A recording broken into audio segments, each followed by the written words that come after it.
Canada, it seems like y'all got some money to spare. I thought you guys were in a $78 billion budget deficit. But the way your prime minister is just, giving away money for the most part, that's what it is to me. Seems like you guys are doing okay. Got nothing to worry about. What's going on, you guys? It's your host, Bruce GNT, and we're here to talk about your prime minister, Canada, right? Helping Ukraine. And you see, I have no issue with helping Ukraine. I have no issue with trying to give aid and support. But he gave them $2.5 billion. I don't know if he discussed this with the Canadians, but I'm just saying. Seems like a lot of money. Thanks so much. Good to see you, Mark. Thank you. Thank you so much. Thank you very much. Thank you very much. Alors, merci, Monsieur le Président. Bienvenue au Canada. Bienvenue à Halifax. Vous êtes parmi tes alliés, tes amis ici. Et le Canada va travailler sans relâche. Is he gonna say this whole thing in French? Pour une paix juste et durable. Welcome. Thank you for taking this time. This at a crucial moment in this process. Under President Zelensky's leadership, we have the conditions, the possibility of a just and lasting peace. But that requires a willing Russia. And the barbarism that we saw overnight, the attack on Kyiv, shows just how important it is that we stand with Ukraine during this difficult time, and that we create the conditions for this just and lasting peace and a true reconstruction. And I want to underscore something that has happened in recent weeks, is that the development of that possibility under your leadership, and also the prospect of true prosperity for the Ukrainian people. I'll just finish with one point on Canada. We've provided military assistance, further military assistance.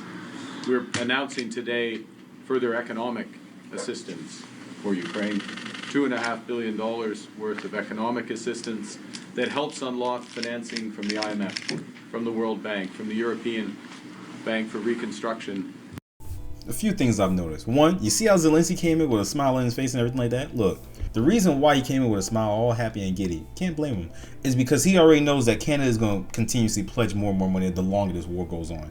Not saying that he's looking to benefit off of that. No, what I'm saying is that right now Trump, whether you like him or not, is trying to broker peace with, Ukraine and Russia, right? He's trying to talk to both leaders and everything like that. Do I think he's doing it most effectively? No, I don't. But I'm not behind there. I'm not behind those scenes. I don't know what's going on entirely.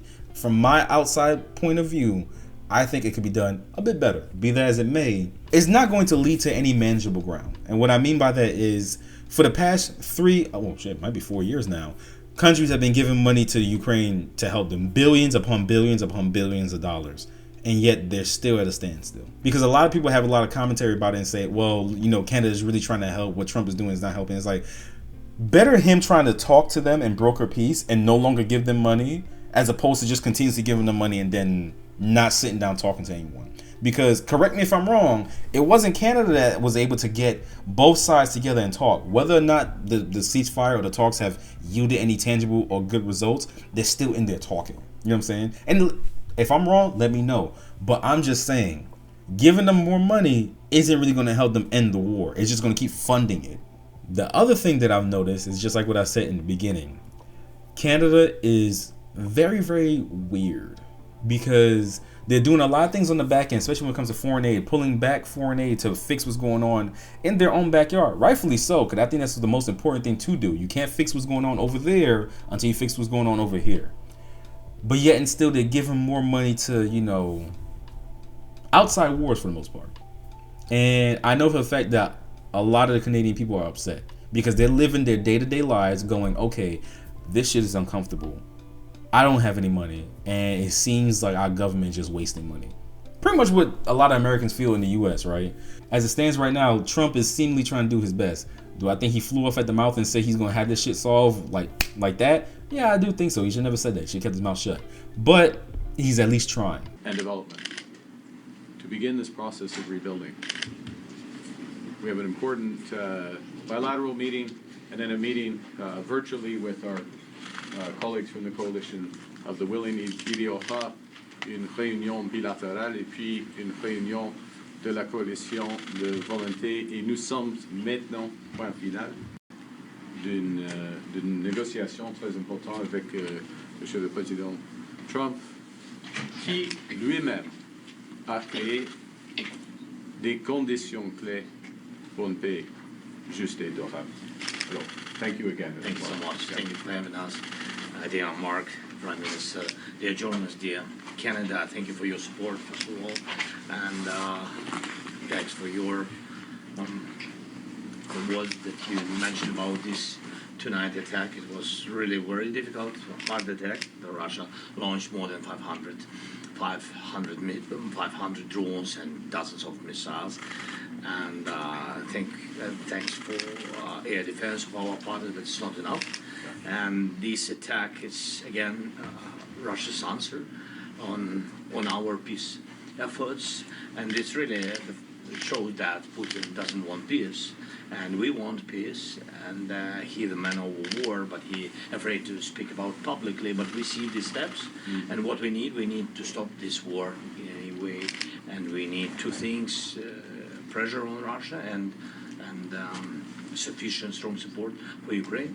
We'll speak about it. We will speak about air defense, and it's really last weeks we had good steps in diplomacy, but we can't live in illusion that it gives us possibility to have less air defense. With Russia, it doesn't work. So thank you very much, Mark, for this meeting. We will have bilateral, and as you said, we will join our European friends. And tomorrow I will have, I hope, very important and very constructive meeting with President Trump. Very good. Thank you, everyone. He's not necessarily one when it comes to Russia needs to have a little bit more pressure to kind of ensure that they don't have any backhanded movements when it comes to launching any missiles or drones or anything like that. That is not something I necessarily disagree with.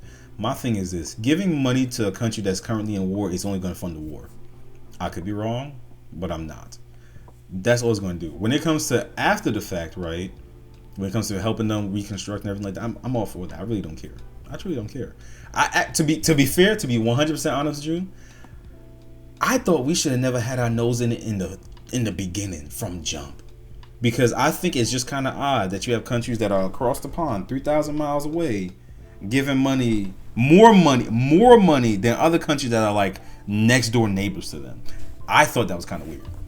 And I'm not just speaking in the case of this Russian-Ukraine war. I'm talking about with Israel over there as well. I think we should just mind our business. I think we've put our nose in too much shit that now it's like people see us as the big brother that's going to come around and just, start doling out punishments and solving things and making sure that things are handled the way they're supposed to be taken care of. Personally, besides, foreign aid and everything like that, I think after all this, after everything's done with Israel, after everything's done with Russia and Ukraine, we need to pull ourselves back and say, whatever y'all get into, whatever countries decide to be beefing over there, especially if it's way over there, y'all gonna have to figure that shit out for yourself.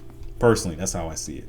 In this case, hopefully the negotiations and the talks that they have, I think they're having it as of right now, today. I'm recording this on the 29th. Yeah, 29th. Hopefully they can get that solved, because besides the fact that money is being poured into it, lives have been lost. That's the most important thing. Lives are being lost on both sides, and the reason I say both sides is because no one wants a war. And the ones that are orchestrating it, whether they're leaders or not, they're the ones that are not going to lose out when it comes to lives and everything like that. Livelihood, family members, loved ones. Canada seems to be going through a lot when it comes to their money. So $2.5 billion, nothing sneezes at. Ain't my country, is what it is. Well, you guys already know, Drew. That's it for this video. If you enjoyed it, leave a like. Comment down below, tell me your thoughts. How do you Canadians feel? Do you feel like this was the right move? Do you feel like this was the way to bridge the gap to peace? You know what I'm saying? When it comes to Ukraine and then helping to reconstruct. Because if that's how you feel, that's how you feel. That's fine. I'm all ears. I'm ready to hear it. And if you don't agree with that, why not? Why don't you agree? Let me know down in the comments below. But that's it for now. Don't forget to subscribe, and I'll see you in the next one. Peace.